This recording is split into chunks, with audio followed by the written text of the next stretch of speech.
우리가 이제 오늘부터 고린도 전서를 이제 나누게 됩니다. 여러분 아마 질문이 있을 거예요. 요한계시록 끝나고 왜 고린도 전서, 창세기록이든지 왜 고린도 전서를 하는가? 예, 그동안 고린도 전서를 아마 수요일 날 이렇게 말씀드린 적이 없는 것 같습니다. 이유는 단 한 가지. 수요일 날 다루지 않은 말씀을 다뤄야 되겠다. 그래서 고린도 전서를 다루게 됩니다. 고린도 전서는 참 재미있는 책입니다. 왜냐하면 사도 바울은요, 자기가 쓴 고린도의 편지가 이렇게까지 대중에게 읽힐 거라고는 전혀 생각하지 않았습니다. 자기는 고린도 교회의 형편을 듣고 마음이 너무 안타까워서 정말 노골적인 표현들을 다 써서 보낸 것이 고린도 전서입니다. 만약에 이렇게 2000년 동안 모든 교회가 이걸 읽는다면 아마 사도 바울은 이렇게 적지 않았을 겁니다. 사도 바울은 이런 내용까지 발전할지, 이렇게까지 고린도 전서가 많이 쓰임받지 모르고 그 한 교회를 생각하며 그들의 문제를 적나하게 지적하고 고발하고 또 그 문제를 해결하기 위해서 사랑에 대해서, 부활에 대해서 적은 책이 고린도 전서입니다. 그래서 고린도 전서를 보면 아주 좀 적나라한 그들의 죄에 대한 지적들이 여기에 많이 나옵니다. 이게 이제 고린도 전서가 특별한 거죠. 이제 고린도라는 도시를 알면 고린도 교회 교인들을 알 수가 있습니다. 고린도라는 도시는 번창한 교역의 요지였고 부천이었습니다. 아시아와 이탈리아 사이에 위치한 도시입니다. 이교 숭배가 있었고 신전과 성도들이 많이 있었습니다. 그러나 로마에 의해서 이 도시는 점령을 당하고요, 건물은 파괴되고, 그리고 다시 재건할 때 과거 노예들이 해방 자유인의 신분으로 고린도에 와서 재건하고 번영을 이루었습니다. 이들의 특징은 뭘까요? 이들의 특징은 과시하고 싶은 겁니다. 왜냐하면 과거에 노예였거든요. 졸부들의 특징을 갖고 있는 게 고린도 교회 교인들입니다. 자꾸 과시하고 싶은 거예요. 왜냐하면 과거의 자기를 감추고 지금의 어떤 그런 특별한 것들을 드러내려면 어떤 내면의 깊이보다는 어떤 외면적인 것으로 과시할 수밖에 없는 거예요. 이게 고린도의 사람의 특징이고 고린도 교회도 이게 그대로 나타나 있습니다. 졸부근성인 거죠. 그래서 이 사람들은 노예였습니다. 다 숨기고 싶겠죠. 그리고 우리 가정에 이만한 가문이 있다는 것을 과시하고 싶겠죠. 집도 크게 사고 교회 와서 큰 번갈하고 뭐 팍팍 기마이를 쓰고 사회적 상승이동을 추구하는 식민지의 후예들. 이게 이제 고린도 교인들의 또 고린도 도시민들의 특징. 이게 최근에 이제 신약을 연구하는 사람들이 발견해낸 겁니다. 그래서 이들은 자기 판촉 경향이 강합니다. 야심이 많고 경쟁심이 강합니다. 교회 와서 똑같아. 그래서 이민교회 가보면 이민사회에 있는 것이 그대로 교회 들어와 있잖아. 이민 온 분들이 여러 가지 시달리고 한 것을 어디로 다 가지고 들어옵니까? 교회로 그대로 가지고 들어옵니다. 그래서 자기 대에 못 이룬 걸 누구에 대해 이룹니까? 자식에 대해 이루려고 자식의 모든 걸 다 투자합니다. 그러니까 자식이 잘못되면요, 그 자식을 그렇게 미워하죠. 자식이 잘 되면요, 그 자식은 또 우상인 거예요. 이게 고린도 교회 교인들하고 참 비슷한 겁니다. 그래서 고린도 교회가 왜 이게 파당이 생겼을까요? 왜 은사를 강조하고? 이 사람들은 경쟁심이 너무 센 거예요. 교회까지 와서 그러는 거예요. 예수 그리스도의 십자가로 본받고 겸손히 섬기고 이런 게 안 되는 거, 이런 게. 자, 그래서 자기 판촉 경향이 강하고 야심이 많고 경쟁심이 아주 강한 그 성향을 가진 사람들이 고린도 사람들이고, 이 고린도 사람들 가운데 교회 들어온 사람도 이 성향을 똑같이 갖고 들어온 거예요. 그래서 사도 바울은 이제 이 고린도 교회에 와서 복음을 전하고 막 회개 역사가 일어나고 교회가 세워지고, 그러고 나서 이제 고린도 교회에 대한 문제점을 듣게 되고 사도 바울이 떠난 다음, 있을 때는 괜찮았습니다. 사도 바울이 떠나고 난 다음에 그래서 이제 고린도 전서를 이제 그들에게 적는 겁니다. 사랑이란 말이 거기서 나온 겁니다. 사랑은 오래 참고 온유하며. 사랑은 뭐 하지 않는다고요? 시기하지 않고 또 뭐 한다고요? 자랑하지 않는다는 거예요. 자기 판촉이 강한 사람들이에요. 막 자랑하고 싶어요. 교회 와가지고. 내가 받은 은사도 네 없지. 내 이런 은사 있다. 막 자랑하고 싶은 거예요. 여기에 사랑장이 딱 있는 겁니다. 사랑장은 그냥 나온 게 아닙니다. 자, 이제 본문에 들어가면 하나님의 뜻을 따라 그리스도 예수 안에서 사도로 부르심을 입은 바울과 및 형제 소스데네는, 여기 소스데네는 고린도의 사도 바울이 복음을 전도할 때 처음에 예수를 믿었던 회당장입니다. 예, 유대인 회당장. 그래서 이 사람이 예수를 믿으니까 다른 사람들이 다 어떻게 됩니까? 다 예수 믿어도 괜찮구나. 존경받는 평신도 지도자 했습니다. 그런데 사도 바울의 제자가 되고 이제 사도 바울과 함께 전도 여행을 떠나 있습니다. 그래서 사도 바울은 고린도 교회 서신을 보내면서 너희들이 잘하고 존경하는 소스데네와 내가 함께 음란한다. 그러니까 고린도 교회 교인들이 우리가 잘 알고 우리가 존경하고 우리가 보고 싶었던 그 사람과 사도 바울이 함께 음란하구나. 마음이 확 열리겠죠. 1절 고린도 교회는 어떤 교회입니까? 고린도에 있는 하나님의 교회다. 그죠? 그래서 고린도에 있지만 이 교회는 하나님의 교회다. 하나님에 의해서 세워진 교회다. 두 번에 예수 그리스도 안에서 거룩하여지고 성도라 부르심을 입은 자들에게. 이 고린도 교인들은 이방인이었습니다. 그러나 예수 그리스도 안에 있다니까. 안에 있으면 거룩하여지고. 이건 구약의 백성을, 언약의 백성을 뜻하는 겁니다. 예수 그리스도 안에 있으면 거룩해진다. 3절 또 각지에서 우리 주 곧 저희와 우리 주 대신 예수 그리스도 이름을 부르는 모든 자들에게. 그리스도 안에 있으면 다 연결되어 있는 겁니다. 그리스도 안에 있으면 다 연결되어 있는 겁니다. 같은 주, 같은 믿음, 같은 말씀, 같은 성령의 능력, 같은 성령의 하나 되게 하시면서 다 경험하는. 그래서 사도 바울은 고린도 교회는 연결되어 있고 고린도 교회는 예수 그리스도 안에서 거룩한 자들이고 그냥 거룩한 자들이 아니죠. 그리스도 안에 있기 때문에 고린도 교회는 하나님의 교회다. 또 이 교회는 받은 은혜가 많습니다. 5절 같이 읽어봅니다. 너희가 그 안에서 모든 일, 곧 모든 구변과 모든 지식이 풍족함으로. 우리 고린도 교회는 뭐가 세다고요? 경쟁심이 센 거예요. 성경 공부 열심히 합니다. 암송 열심히 합니다. 남한테 지면 안 돼요. 그러니까 이들은 어떻게 됩니까? 구변과 지식이 풍족합니다. 남한테 질 수 없어요, 이 사람들은. 그 다음에 그리스도의 증거가 너희 중에 경고케 돼요. 너희가 모든 은사에 부족함이 없이. 근데 이 모든 것들은 뭐라고요? 하나님의 은혜라는 거예요. 이걸 사도 바울은 은연중에 고린도 교회 교인들이 지적하는 겁니다. 너희들에게 있는 이 모든 은사들. 고린도 교회 교인들에게는 예언의 은사가 있었습니다. 방언의 은사가 있었습니다. 병 고치는 은사가. 이 사람들은 열심이기 때문에 하여튼 은사도 얼마나 사모하는지 몰라요. 근데 사도 바울은 그 은사가 다 뭐라고요? 은혜로 주어진 거라는 거예요. 자랑하지 말라는 거예요. 다 하나님의 은혜로 주는 거예요. 그리스도의 증거가 너희 중에 경고케 된 것도 은혜라는 거예요. 믿음이 막 생기고 믿음이 자라고 믿음에 확신이 드는 것, 이건 뭐라고? 은혜라는 겁니다. 그걸 사도 바울은 여기서 말합니다. 고린도 교회가 필요한 게 있습니다. 8절 우리 주 그리스도의 날에 책망할 것이 없는 자로 끝까지 경고케 하시리라. 끝까지 고린도 교회는 뭘 붙잡아야 됩니까? 예수 그리스도를 붙잡아야 됩니다. 그분의 지원과 광화 끝까지 필요합니다.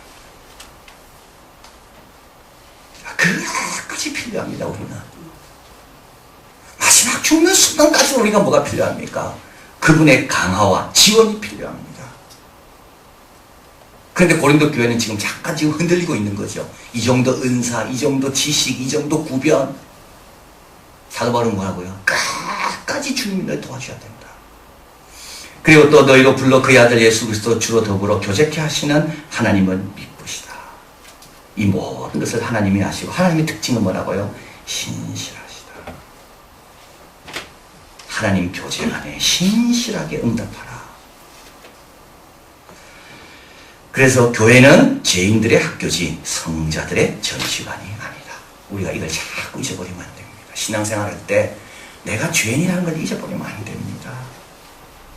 내 은은 누구한테 드리라 그랬습니까? 하나님께 자꾸 드려야 돼요. 고린도 교회의 문제는 바로 이겁니다.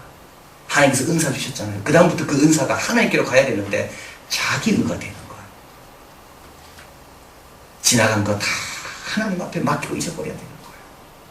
교회 봉사하고 수고했던 거 다 하나님께 맡기고 잊어버려야 되는 거예요. 우리는 죄인인 겁니다. 여전히 죄인인 겁니다. 끝까지 주님께서 붙들어 주지 않고 지원해 주지 않으면 언제나 또 우리 넘어지는 겁니다.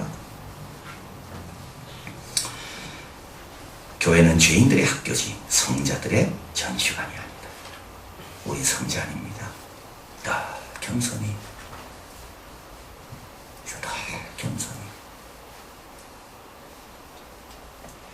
얼마나 쉽게 교만해지고 얼마나 쉽게 나태해지고 얼마나 쉽게 자기 드러내고.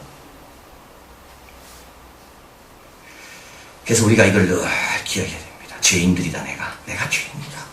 주님께서 끝까지 붙들어 주셔야 되고, 그리고 우리 하나님의 미쁘심 때문에 우리가 있다. 이걸 늘 기억하라고 사도 바울은 일깨워줍니다. 자, 이제 고린도교회 문제가 나오죠. 11절. 너희 가운데 뭐가 있다고요? 분쟁이 있다는 겁니다. 자, 이제 이게 사도 바울이 하고 싶은 말입니다. 은혜 받고 구변과 지식이 풍족하고, 그럼에도 불구하고 이들에게 뭐가 있습니까? 분쟁이 있는 거예요. 고린도전서 고르간의 주제가 되는 내용이 10절 같이 읽어봅니다. 형제들아, 내가 우리 주 예수 그리스도의 이름으로 너희를 권하노니 다 같은 말을 하고 너희 가운데서 분쟁이 없이 같은 마음과 같은 뜻으로 온전히 합하라. 재능이 있는 사람들 조심해야 됩니다. 재능이 있는 사람들, 말 잘하는 사람들 조심해야 됩니다. 같은 말 안 합니다. 다른 말 하고 있거든요. 지식 많은 사람 같은 말 안 합니다. 다른 말 하고 있죠. 자기 지식 갖고 자꾸 이야기하려고 그러죠. 하나님께서 말씀하신 거기에 기초해서 말 안 합니다. 이 교회가 어떤 교회입니까? 이 사람들은 자수성가한 사람들이에요. 이 사람들은 열심히 노력해가지고 성공한 사람들이에요. 이 사람들은 뭐에 대해서 남 앞에 뭔가 좀 내세울 게 있는 사람들이에요. 근데 은사도 하나님께서 그렇게 부어주시니까 그런 은사도 있는 사람들이에요. 근데 이들에게는 분쟁이 있는 거예요. 경쟁 심세가 그랬죠. 뭐든지 경쟁하는 거예요. 뭐든지 경쟁하는 거예요. 경건한 것 갖고도 경쟁하는 거예요. 근데 혼자 경쟁하면 괜찮은데 어떻게 됩니까? 파랑을 만듭니다. 자, 그래서 개인적 성향이나 분열입니다. 나는 아볼로에게, 나는 게바에게, 나는 그리스도에게, 나는 바울에게 속했다라고 이 고린도 교회가 딱 파가 나눠져 있는 거예요. 이 아볼로파는 어떤 파입니까? 아볼로는 언변과 열정이 있는 사람이고 알렉산드리아 출신의 유대인 학자입니다. 이 사람은 지성적이에요. 그 지성적인 사람은 아볼로를 좋아해요. 게바는요, 베드로의 아람어식 이름이죠. 개인적으로 베드로와 뭔가 연관이 되어 있는 사람들, 이 사람들은 또 베드로를 좋아해요. 그리스도파라는 말은 뭡니까? 자신만이 온전한 그리스도인이라고 생각, 독점적인 영적 접근을 강조하는 사람, 이런 은사들을 강조하고 자기가 가진 어떤 그런 비밀스러운 깨달음을 강조하고, 그 다음에 바울파는 뭡니까? 초기에 세운 자에 대한 충성. 사도 바울은 이 고린도 교회를 세웠잖아요. 초창기부터 사도 바울과 함께 했던 사람은 계속 사도 바울.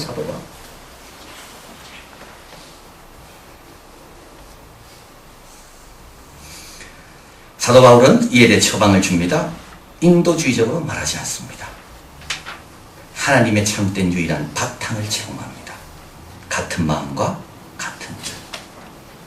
그리스도의 십자가, 그의 이름, 그의 구원, 우리를 부르신 우리의 사명. 인도주의적이지 않습니다. 너가 어떻게 그럴 수가 있냐? 너가 도덕적으로 양심적으로 이러지 않습니다. 그런데 기초한 하나님이 아닙니다.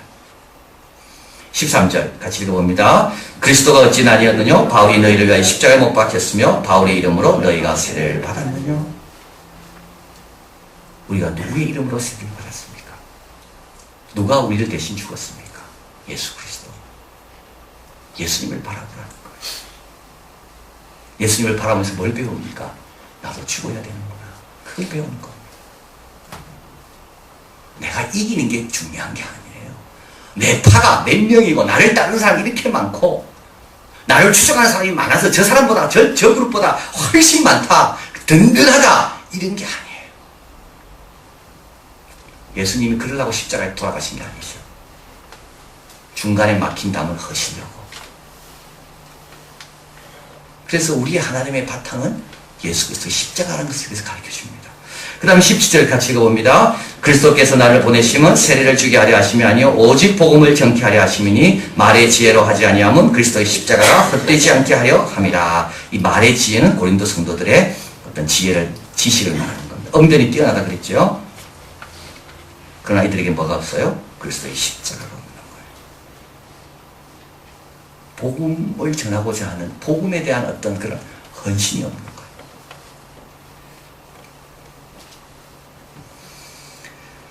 자, 그래서 사도 바울은 이제 이 문제를 이제 해결하는 겁니다. 고린도 교회에 있는 이 문제.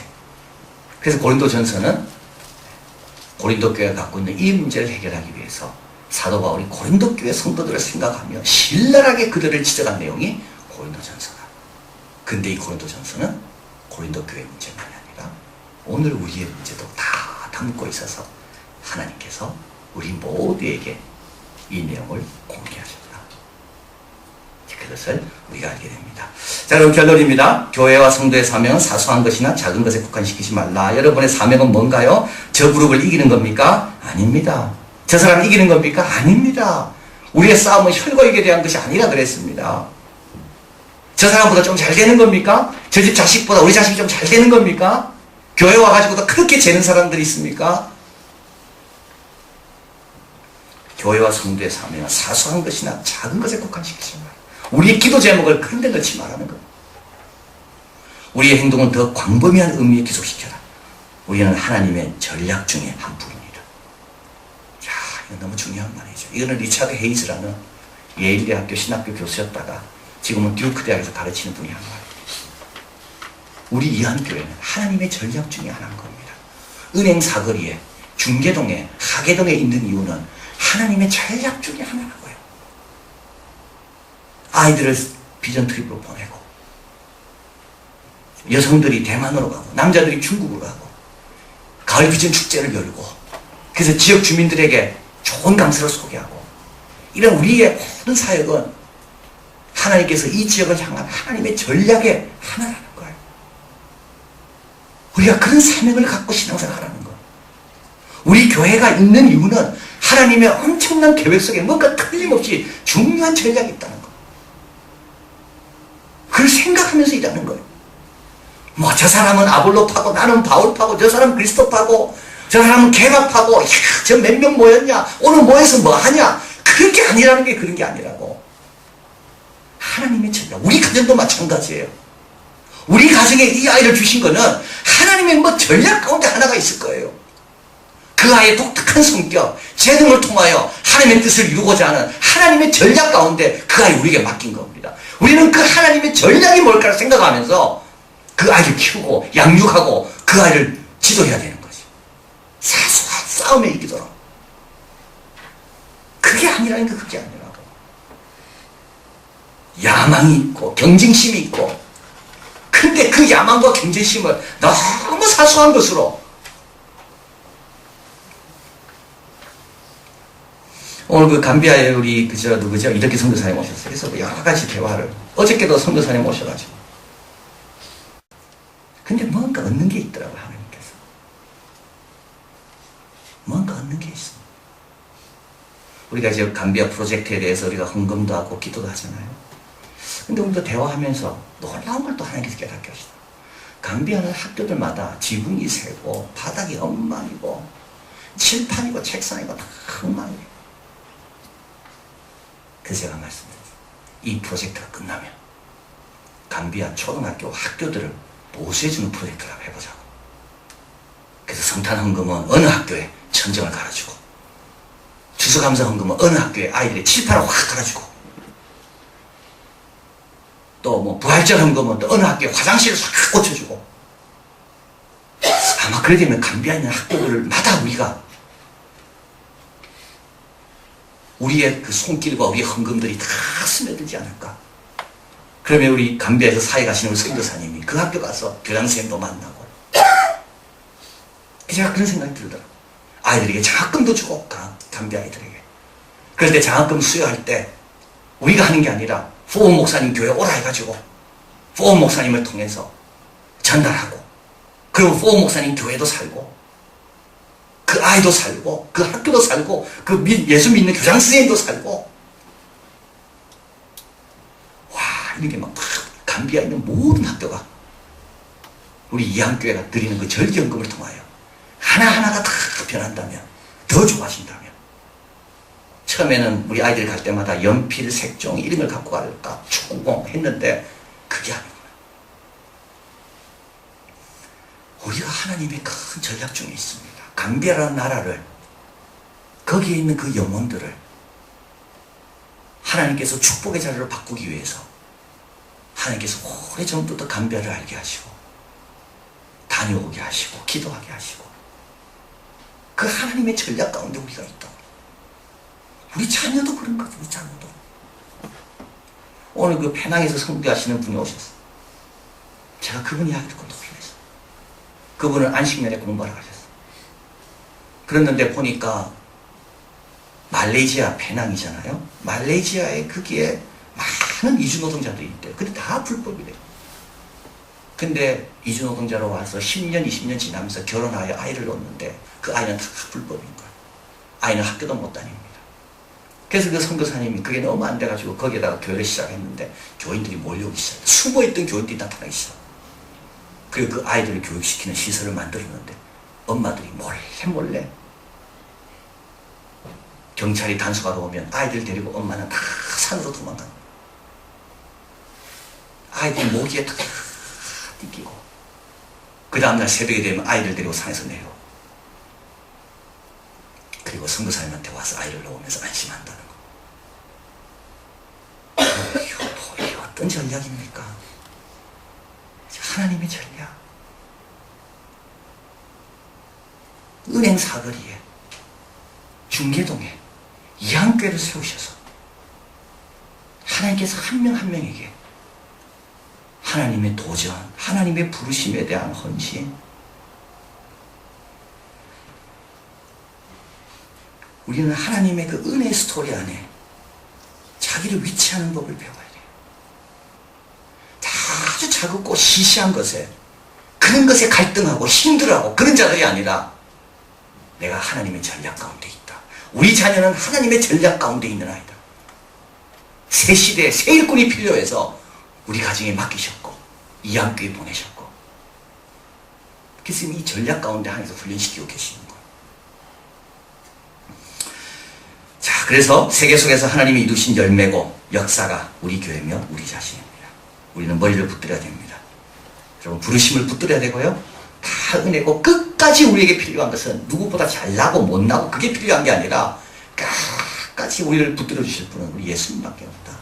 그걸 꼭 붙들고 겸손하게 좀 큰 마음을 갖고 신앙생활해요.